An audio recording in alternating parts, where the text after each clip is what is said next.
Friends, welcome करते हैं आप सभी का आपके अपने YouTube चैनल सार करनी पर। आज 500 MCQ सीरीज जो सीटेट जुलाई 2025 के लिए चल रहा है उसका 5वां सीरीज है। जहां तक आज तक आप लोगों ने सपोर्ट किया है, उम्मीद करते हैं आगे भी सपोर्ट कीजिएगा। स्टार्ट करते हैं आज का सीरीज। आज भी करेंगे हम 10 क्वेश्चन और अपने स्कोर को कमेंट सेक्शन में जरूर बताइए कि आपका 10 क्वेश्चन में आपका कितना क्वेश्चन सही हो रहा है, ताकि हम नेक्स्ट वीडियो से और प्रिपेयर होके आएँ और आपकी प्रिपरेशन जो जुलाई सीटेट होने वाला है उसको और मजबूत करें।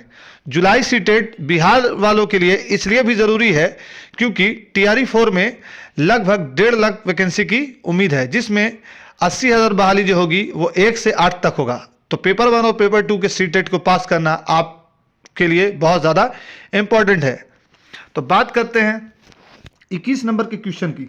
21 नंबर का क्वेश्चन क्या है? बच्चों की सीखने की प्रक्रिया में माता पिता खाली जगह की भूमिका निभानी चाहिए। बच्चे अगर सीख रहे हैं तो उस प्रोसेस में एक पेरेंट्स को किस तरह की भूमिका निभानी चाहिए, माता पिता को किस तरह की भूमिका निभानी चाहिए। एक माता पिता को बच्चे के सीखते समय कैसी भूमिका निभानी चाहिए? नकारात्मक, अग्रोन्मुखी, सहानुभूतिपूर्ण, तटस्थ। तटस्थ और नकारात्मक ये दोनों आप काट दो, ये तो होगा नहीं। अग्रोन्मुखी या सहानुभूतिपूर्ण में बच्चा सीख रहा है तो उससे सहानुभूतिपूर्ण व्यवहार भी ठीक नहीं है। सहानुभूतिपूर्ण मतलब कि हेल्पफुल बिहेवियर, तो इस तरह का भी नहीं करना है। अग्रोन्मुखी मतलब कि आप उसको सिर्फ पार के हिसाब से हेल्प करेंगे, यानी कि आप हल्का हल्का हेल्प करेंगे। जैसे कि साइकिल चलाते वक्त पीछे से साइकिल पकड़ के आप हेल्प करते हो, तो अगर साइकिल सीख रहा है तो सिर्फ साइकिल पकड़ के पीछे से पकड़े रहोगे और एक टाइम पे छोड़ दोगे। तो अग्रोन्मुखी होनी चाहिए, यानी कि ऐसा हेल्प जो कुछ समय के लिए हो। विकास कभी न समाप्त होने वाली प्रक्रिया है। यह विचार किससे संबंधित है? विकास का निरंतरता का सिद्धांत है ना। विकास के निरंतरता का सिद्धांत आप लोग सीटेट में पढ़ोगे, हम ही पढ़ाएंगे आपको विकास के निरंतरता का सिद्धांत। तो विकास के निरंतरता का सिद्धांत आप लोग पढ़े होंगे। तो विकास क्या होता है? जन्म से वर्म टू टॉम चलता है। जन्म से वर्म टू टॉम चलता है। वर्म टू टॉम यानी कि जन्म से कब्र तक चलता है। विकास कैसे चलता है? जन्म से कब्र तक। तो जन्म से कब्र तक चलने वाली प्रोसेस का क्या है? विकास है। तो यह विकास कभी न समाप्त होने वाली प्रक्रिया है। यह विचार किससे संबंधित है? अंतः संबंध का सिद्धांत से होगा नहीं। एकीकरण होगा नहीं। अंतःक्रिया सिद्धांत, अंतःक्रिया किसी को देख करके सीखना होता है। बच गया क्या? निरंतरता का सिद्धांत। तो विकास निरंतर होने वाली प्रक्रिया है। विकास कैसी प्रक्रिया है? निरंतर चलने वाली प्रक्रिया है, यानी कि वॉर्म टू टॉम यानी कि जन्म से मृत्यु तक चलने वाली प्रक्रिया है विकास। वह कौन सा स्थान है जहां बच्चे के संज्ञानात्मक विकास को सबसे बेहतर तरीके से परिभाषित किया जा सकता है? कौन सा वो जगह है जिसमें बच्चे के कॉग्निटिव डेवलपमेंट को सबसे अच्छे तरीके से परिभाषित किया जा सकता है, सबसे अच्छे तरीके से बढ़ावा दिया जा सकता है? खेल का मैदान। कॉग्निशन खेल के मैदान में भी होता है, लेकिन आपको इससे पहले जो 4 क्लास हुआ है उसमें भी हम बता चुके हैं कि सीटेट का जो ऑप्शन होता है वो मोर कन्फ्यूजिंग होता है, यानी कि कन्फ्यूज़ करता है। आपको मोर अप्रोप्रिएट लगाना है, यानी कि जो सबसे बेहतर हो वही लगाना है। तो खेल का मैदान में तो कॉग्निशन होता है, तो लेकिन और आगे पढ़ते हैं। क्या विद्यालय एवं कक्षा पर्यावरण में, पर्यावरण में, खेल के मैदान में, सभागार में या घर में? तो देखिए, घर में, सभागार में, खेल के मैदान में, सब जगह होता है कॉग्निशन, लेकिन विद्यालय एवं कक्षा पर्यावरण में सबसे अच्छा और सबसे बेहतर कॉग्निशन कहाँ होता है? विद्यालय एवं। बात करते हैं क्वेश्चन नंबर 24 यानी कि क्वेश्चन नंबर 24 की। निम्न में से कौन सा बुद्धिमान बच्चे का लक्षण नहीं है? आपको इससे पहले क्लास में भी हम बता चुके हैं कि सबसे डेंजर वर्ड क्या है? नहीं। सबसे डेंजर वर्ड क्या है? नहीं। नहीं जब आए तो थोड़ा सा कान और दिमाग दोनों को खड़ा कर लीजिए। चलिए सब लोग, आप लोग कान और दिमाग को खड़ा कर लिए। आगे देखते हैं इसका ऑप्शन। एकदम सीटेड जो है, सबसे बड़ा पॉइंट सीटेड में ये है कि बच्चा राजा है, बच्चा किंग है, बच्चा सब कुछ है, एवरीथिंग, ऑल इन ऑल बच्चा ही है। यानी कि जो स्टूडेंट है वो ऑल इन ऑल है। कहा जाता है कि अगर स्टूडेंट परीक्षा में फेल होता है तो व्यवस्था फेल हुई, यानी कि पूरा का पूरा बोर्ड से लेकर के और बुक तक और पैटर्न तक सब फेल हुआ। तो यहाँ नहीं का ऑप्शन है। बुद्धिमान बच्चे का लक्षण नहीं है, बुद्धिमान बच्चे का लक्षण नहीं है ये पूछ रहा है। तो वह जो लंबे निबंधों को बहुत जल्दी रटने की क्षमता रखता है। रटना कहीं से भी बुद्धिमान बच्चों की जो लक्षण है वो नहीं है। तो ये नहीं में ही पूछ रहा है, तो हो सकता है कि ए सही हो, लेकिन 3 ऑप्शन को और अभी हम और पढ़ेंगे। ए हो सकता सही हो। वह जो प्रवाहपूर्ण एवं उचित तरीके से संप्रेषण करने की क्षमता रखता हो। संप्रेषण मतलब कि अपनी बात को समझाने के में वो एबल हो, या फिर बात करने में एबल हो। तो ये तो पॉजिटिव हो गया, क्वेश्चन तो निगेटिव में है, तो ये तो होगा नहीं। सी, वह जो अमूर्त रूप से सोचता हो। अमूर्त मतलब क्या? मूर्त मतलब छू करके, अमूर्त मतलब कि बिना छुए हुए। जैसे वह सोचे कि जो मान लीजिए माउंट एवरेस्ट के बारे में पढ़ा रहे हैं, तो वो सोचे कि हाँ माउंट एवरेस्ट ऊंचा होगा, पत्थर का होगा, अमूर्त रूप से सोचे। या मान लीजिए किसी तरह का कहानी सुना रहे हैं कि एक परी थी, तो वो दिमाग में अमूर्त चिंतन करने लगे कि परी होगी, 2 ठो पर होगा, खूबसूरत सी होगी। अमूर्त मतलब कि सोच के, तो मूर्त मतलब छू करके। तो अमूर्त चिंतन कर रहा है, तो वो तो बुद्धिमान बच्चा हो गया अगर अमूर्त चिंतन कर रहा है तो। लेकिन यहाँ पूछ रहा नहीं है, विशेषता नहीं है, तो ये भी नहीं होगा। वह जो नए परिवेश में स्वयं को समायोजित कर सकता है।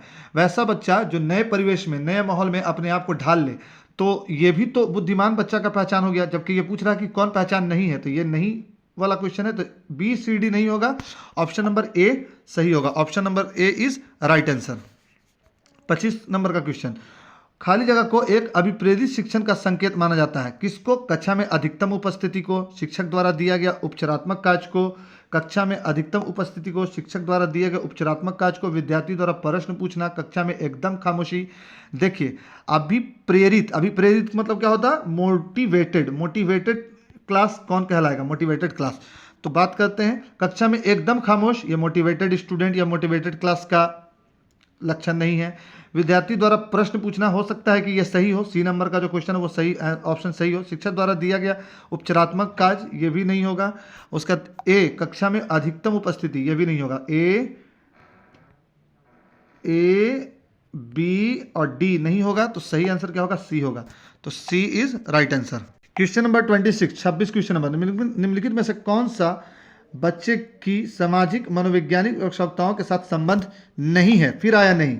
नहीं को आप लोग ज़्यादा जोर देंगे और ध्यान रखेंगे। यही जो नहीं है, यही सीटेट में आपसे आंसर को गलत करवाता है, यानी कि आप सही नहीं लगा पाते हो।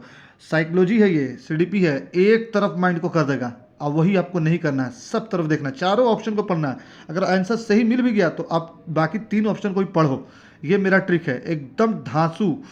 सीटेट में 29 नंबर, 30 नंबर दिलवाएंगे हम, 28 नंबर दिलवाएंगे। सामाजिक अनुमोदन अथवा सराहना की आवश्यकता, पहला ऑप्शन। संवेगात्मक सूचना की आवश्यकता, दूसरा ऑप्शन। शरीर से अपशिष्ट पदार्थों का नियमित रूप से बाहर निकलना, तीसरा ऑप्शन। सनिष्ठ संगीत की आवश्यकता। क्या पूछ रहा है? सामाजिक मनोवैज्ञानिक आवश्यकताओं के साथ संबंध नहीं है। सामाजिक मतलब क्या? जो समाज से रिलेटेड हो। तो यहाँ पर जो ऑप्शन बायोलॉजिकल होगा वो सही हो जाएगा। तो सामाजिक अनुमोदन, ये समाज नाम आ ही गया, अब समाज से नहीं है तो ये तो है। संवेगात्मक, इमोशनल तो समाज से ही होता है। बच्चा को डांट दीजिए, बुद्धिमान नहीं है, बेवकूफ़ है, इस समाज के ही लोग तो बोलते हैं। लड़की है, लड़का है, लड़की की तरह रोता है, समाज के ही लोग तो बोलते हैं। तो इमोशनल आप कीजिएगा, तो ये भी समाज से संबंधित है। पूछ रहा समाज से संबंधित नहीं है, मनोवैज्ञानिक, सामाजिक मनोवैज्ञानिक से संबंधित नहीं है। शरीर से अपशिष्ट पदार्थों का निकलना, शरीर से पसीना निकलना, शरीर से पसीना निकलना, शरीर से टॉयलेट का निकलना, शरीर से यूरिनेशन होना, ये सब सामाजिक मनोवैज्ञानिक आवश्यकता का संबंधित नहीं है, से संबंधित नहीं है। तो ऑप्शन हो जाएगा सी सही आंसर। सनिध संगति की आवश्यकता, पीयर ग्रुप की आवश्यकता भी आपको समाज से संबंधित है। बच्चा समाज में रहेगा तो पीयर ग्रुप बनाएगा ही, यानी कि दोस्त बनाएगा ही। मन का मानचित्रण संबंधित है बोध समझ बढ़ाने की तकनीक से। मन का मानचित्रण, मन का मानचित्रण मतलब किससे संबंधित है? मन में अपना मानचित्रण कर लेना, किससे संबंधित है? साहिक कार्यों की क्रिया से, ये होगा, ये होगा। मन का चित्र बनाने से किससे संबंधित है? मन का चित्र बनाने से संबंधित है, या फिर मन की क्रियाशीलता पर अनुसंधान करने से है। ऑप्शन ये नहीं होगा, ये नहीं होगा, ये नहीं होगा, डी होगा। मन की क्रियाशीलता, मन में जो क्रिएटिविटी आ रही है उसका अनुसंधान करने से संबंधित है। 28 नंबर, विशेष रूप से प्राथमिक स्तर पर विद्यार्थियों की सीखने संबंधी समस्याओं को संबोधित करने का सबसे बेहतर तरीका क्या है? विशेष रूप से प्राथमिक स्तर, कौन सा स्तर? 1 to 5 प्राथमिक स्तर से सीखने की संबंधित समस्याओं को संबोधित करने का सबसे बेहतर तरीका। अक्षमता के अनुरूप विभिन्न शिक्षण पद्धतियों का उपयोग करना। अक्षमता के अनुरूप यानी कि बच्चा में जो जो अक्षमता है, मान लिया कि बच्चा कर्सिव राइटिंग नहीं लिख रहा है, तो हम ऐसा मेथड यूज़ करेंगे जिसमें वो कर्सिव राइटिंग सीख जाए। ये या महंगी और चमकदार सहायक सामग्री, हमेशा NCERT, हमेशा NCF, हमेशा NEP 2020, हमेशा RTE कहता है कि महंगी और चमकदार पुस्तक जरूरी नहीं है कि बच्चे को सीखने में मदद करे। ये गलत हो गया। सरल और रोचक पाठ्य पुस्तकों का प्रयोग करना, हमेशा आप इजी ही अगर बुक का यूज़ करोगे तो बच्चा सीखेगा कब, तो सी भी नहीं होगा। डी कहानी कथन, डी में क्या है, कहानी कथन पद्धति का प्रयोग करना, नहीं, हमेशा ऐसा नहीं करना चाहिए। कभी कभी आप सुना सकते हैं बच्चे को रुचि लाने के लिए, लेकिन हमेशा नहीं। अक्षमता के अनुरूप ही अलग अलग तरह का टीचिंग मेथड का यूज़ करेंगे, जैसा क्षमता वैसा टीचिंग मेथड। बोल तो रहे हैं, कर्सिव राइटिंग अगर नहीं आ रहा है तो हम ऐसे टीचिंग मेथड का यूज़ करेंगे जिसमें वो कर्सिव राइटिंग सीख जाए। अगर उससे याद नहीं हो रहा है, मान लिया कि उसको याद नहीं हो रहा 9 का पहाड़ा, तो हम 9 तो उसको बोलेंगे कि गिट्टी लेके आओ, उस गिट्टी को 10 जगह सजाने के लिए बोलेंगे, और उसके बाद फिर उसको टेबल सिखाएंगे कि देखो 9 + 9 18 हुआ, तो 9 दूनी 18 हुआ। इस तरह से मतलब हम टीचिंग मेथड का ऐसा यूज़ करेंगे जिससे वो सीख जाए। पियाजे के अनुसार निम्नलिखित में से कौन सी अवस्था में बच्चा अमूर्त संकल्पात्मकता के विषय में तार्किक चिंतन करने लगता है। देखिए, अमूर्त संकल्पात्मक क्या बताए थे, जिसमें बच्चा बिना किसी चीज़ को देखे हुए भी सोच सके, है ना। तो जैसे हम बोल देंगे बिल्ली, तो समझ जाए कि बिल्ली वही बिल्ली जो वाइट कलर की 2 कान वाली होती है। तो कौन सी अवस्था में, तो ज़्यादा टाइम नहीं लेंगे, शॉर्ट में इसको समझेंगे। कौन सी अवस्था में पियाजे के अनुसार बच्चा अमूर्त चिंतन करना स्टार्ट कर देता है, समझते हैं। मूर्त संक्रियात्मक अवस्था, नहीं, ये नहीं होगा। संवेदी प्रेरक तो होगा ही नहीं, जन्म से 2 वर्ष होता है, उसमें संवेदी प्रेरक होगा नहीं। पूर्व संक्रियात्मक अवस्था नहीं होगा, बी हो जाएगा answer, B answer is right. चलिए नेक्स्ट 30 नंबर, निम्नलिखित में से कौन सा विद्यार्थी में सृजनात्मकता कॉग्निशन का पोषण करता है। कॉग्निशन का पोषण इसमें से कौन सा ऑप्शन करता है। चलिए आते हैं, लास्ट क्वेश्चन है। लास्ट क्वेश्चन, आप लोगों से रिक्वेस्ट, प्लीज़ सब्सक्राइब करो, शेयर करो, सीरीज बहुत बड़ा 500 क्वेश्चन है। अच्छी शिक्षा के व्यवहारिक मूल्यों के लिए विद्यार्थियों का शिक्षण, ऐसा शिक्षा देना जो व्यवहारिक मूल्यों के लिए हो और विद्यार्थी का शिक्षण। कॉग्निशन मतलब संज्ञान लेना, उससे संबंधित है। प्रत्येक शिक्षार्थी के अंतर्जात प्रतिभाओं का पोषण करने एवं प्रश्न करने से अवसर। देखिए, ये तो सही है, लेकिन अवसर ज़्यादा मजबूत है। आगे पढ़ते हैं। विद्यालय जीवन के प्रारंभ में उपलब्धि के लक्ष्यों का पर बल देना, बल नहीं देना है। परीक्षा के में अच्छे अंक का तो बातें नहीं करना, अच्छे अंक लाने का। तो BCD ये गलत हो गया, नहीं BCD नहीं, ACD ये गलत हो गया, और अवसर देना सबसे ज़्यादा मजबूत है, तो बी आंसर सही हो गया।